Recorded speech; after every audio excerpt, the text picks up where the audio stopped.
Ok, alors ceci est une vidéo sur les punitions et sanctions. Euh, en animation, on fait la différence entre punition et sanction. On explique que la sanction, c'est un acte qui répond à un autre acte. Donc ça peut être des sanctions positives ou négatives. Moi, j'aime bien cette idée, ce concept.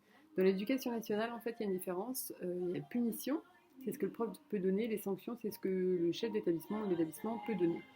Moi, je pense que la sanction, dans le sens profond du terme, c'est un truc intéressant parce que ça veut dire qu'on va pouvoir répondre positivement ou négativement. Enfin, négativement, c'est un peu étrange, mais en tout cas, la sanction permet de délimiter un cadre et de dire ce qui est OK et ce qui n'est pas OK de faire euh, pour les élèves dans un cadre de travail et dans un cadre aussi relationnel. Pourquoi je voulais parler de ça? Parce que du coup, oui, il y a un degré dans comment dire à l'autre que c'est pas OK, d'accord? Comment dire à l'autre, là, notamment un des élèves. Par exemple, moi, je punis pas beaucoup, parce que la punition, il y a un truc un peu négatif. Moi, j'aime bien rendre les élèves responsables, c'est-à-dire qu'ils sont acteurs de leur bien-être dans mon cours. Moi, je pars du principe que ça va bien se passer pour moi. Ce que je leur dis d'ailleurs, je leur dis, moi, ça va bien se passer. Par contre, c'est toi qui choisis comment ça va se passer pour toi. Ça veut dire quoi? Ça veut dire qu'il est acteur, lui, de comment il veut que ça se passe. Donc si jamais il estime que bah, il n'a pas envie de faire d'effort, et ben il a le droit, simplement, c'est pas, comment dire, c'est pas que c'est pas gratuit, mais il doit s'engager sur les actes qu'il pose. D'accord? Comment dire, c'est un enseignement à la responsabilité et à la citoyenneté. C'est-à-dire que si on fait un acte, eh ben, on doit répondre de son acte en fait, donc être responsable. Donc l'idée c'est que si un élève euh, triche, eh ben, du coup il encourt des sanctions parce que ça veut dire qu'il n'a pas respecté la règle et en fait la règle elle sert à l'équité de chacun.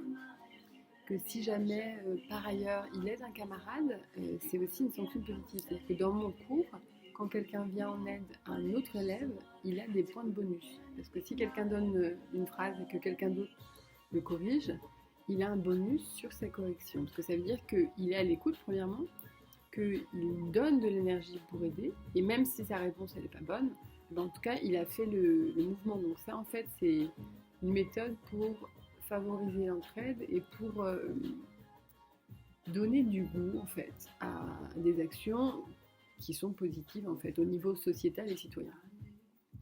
Voilà. Alors moi, dans mes cours, je leur demande d'avoir le carnet de correspondance sur les tables. Comme ça, ils savent que, ben, en fait, c'est là. En fait, c'est d'ailleurs le seul élément qui est sur la table. Et en fait, quand il y a un problème, je leur dis comme ça, premièrement, deuxièmement, troisièmement, ou bien je prends le carnet. Je discute pas en fait. Je fais mon cours. Et d'ailleurs, dans mon cours, je parle pas en français. Et je prends le carnet de correspondance et je le mets sur mon bureau. Alors, les premières fois, les élèves s'énervent parce qu'ils disent oui, machin, j'ai rien fait, gna gna gna. Et moi, je leur dis ok, on va pas discuter maintenant. Si je vois que ça s'enflamme, je fais pause et je dis ok, pourquoi j'ai pris ton carnet? Et souvent, l'élève le sait. Si lui ne le sait pas, je demande à la classe ok, qu'est-ce qui est pas ok quoi. Et ensuite, je n'écris rien sur le carnet parce que l'écriture qui se fait, quelle qu'elle soit, elle se fait en accord avec l'enfant. L'idée, c'est que lui, il sache où il en est, ce qui s'est passé et ce qui explique ceci ou cela. Donc, je n'ai pas autorité absolue en fait. Moi, je suis que la représentante et la garante du cadre que j'ai posé et que j'ai posé en entente avec eux, c'est-à-dire en leur expliquant le pourquoi du comment. Pourquoi est-ce qu'on ne donne pas la réponse à son voisin? C'est parce que quand on donne la réponse à son voisin, on l'empêche lui de simplement de participer et donc de travailler. Donc une fois qu'ils ont compris ces notions-là, ils sont beaucoup plus respectueux du cadre. Et donc voilà, donc je prends le carnet. À la fin de l'heure, je discute avec l'élève et je lui demande pourquoi j'ai son carnet et qu'est-ce qu'il en pense, qu'est-ce qu'il faudrait faire pour que ça change, d'accord, si c'est du bavardage ou si c'est un gros mot, j'en sais rien. Et je lui demande s'il a besoin que j'écrive un mot sur le carnet. Parce que je lui explique aussi que ses parents, c'est pas eux qui sont responsables de ce qu'il fait, c'est lui. Et donc voilà. La première fois que je prends le carnet, je mets une croix simplement pour dire ok, on a déjà discuté, ça veut dire que la prochaine fois, je ne discuterai pas avec toi. Ce sera directement la sanction. Là, l'élève dit ok. Et donc après, ce qui se passe, c'est que la fois d'après, quand il y a une croix, je fais ok, on en avait déjà parlé, est-ce que tu te souviens pourquoi? Il me dit oui, on en discute, je fais d'accord. Donc là, est-ce que ça veut dire que ça marche pas, l'avertissement ça marche pas, tu as besoin que j'écrive à tes parents. Ça, c'est quand j'écris sur le carnet. Mais il y a aussi une autre méthode, c'est que quand les élèves font des choses qui ne sont pas OK dans mon cadre de cours, j'écris leur nom au tableau et je mets une barre à côté. Ça veut dire que c'est un premier avertissement. Et ensuite, à la fin de l'heure, je vois. Soit je mets des punitions, c'est ce que j'aime pas trop faire, soit je discute avec eux, soit je leur demande, OK, qu'est-ce que tu me proposes comme punition? Qu'est-ce qu'on fait? Et dans ce cas, souvent, ils demandent une heure de colle, d'écrire des lignes, des choses comme ça, ce que je trouve pas pertinent. Du coup, je leur fais, OK, est-ce que ça va faire que la prochaine fois, tu vas pas... ça va se passer autrement, quoi. S'ils disent non, et ben du coup, je me rends compte que c'est pas pertinent. Et dans ce cas, on essaie de trouver quelque chose qui soit vraiment juste, d'accord? Et parfois même, je fais participer la classe en disant, OK, qu'est-ce qu'on fait? Comment on fait? Comment on fait pour que lui il arrête de faire ça? Et là, il y a plein d'entraides. C'est-à-dire que souvent, ils disent, bah, c'est peut-être parce qu'il oublie, là, peut-être il faut lui rappeler, là, pour lui rappeler, on peut faire comment? Bah, moi, je peux lui dire, ouais, mais si tu parles, bon. Et en fait, ils sont force de proposition et de ressources dans les problématiques qu'ils rencontrent et qui leur nuisent aussi, parce que si on leur explique en quoi c'est nuisible pour la classe, et ben du coup, voilà. Sachant qu'à chaque fois que je mets des sanctions, c'est pour des choses qui nuisent à l'ensemble de la classe, parce que c'est pas par rapport à moi la sanction, c'est par rapport au projet que j'ai au sein de ma classe. Donc moi j'ai le projet que chacun puisse parler, chacun participe, chacun se sente à sa place et chacun progresse. Donc dans ces objectifs-là, les règles que je mets en place, en fait elles sont pour tout le monde, elles sont pas pour moi.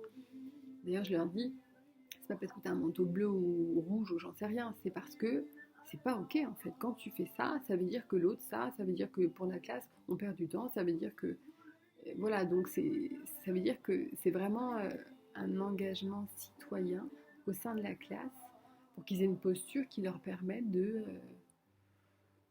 bah, de, de se rendre compte que leur comportement a un impact sur l'ensemble et que du coup, ils sont responsables de ce qu'ils font et que pour ça, ils doivent aussi, comment dire, réparer en fait. Ils doivent réparer quand ils causent un dommage.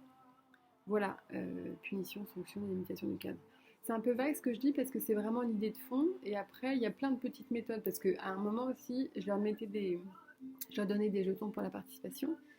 Et quand ils bavardaient, je reprenais un jeton parce que les jetons étaient sur la table. Et donc ça veut dire que du coup, c'est juste que quand tu participes, tu as un point, deux points, trois points, ça dépend des énoncés. Mais si jamais tu nuis à la classe, hop, je te retire un point ou trois points, ou ça dépend. Donc du coup, ça veut dire que ça permet de ne pas discuter de la règle et de ne pas discuter de la sanction. Donc c'est des choses qui sont physiquement, matériellement et spatialement.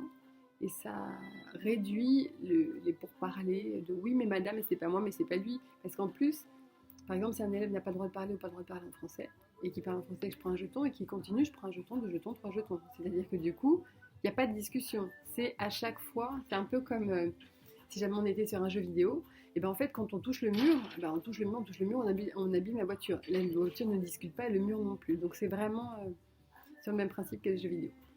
Voilà pour pour cette petite vidéo sur les punitions et les sanctions en cours.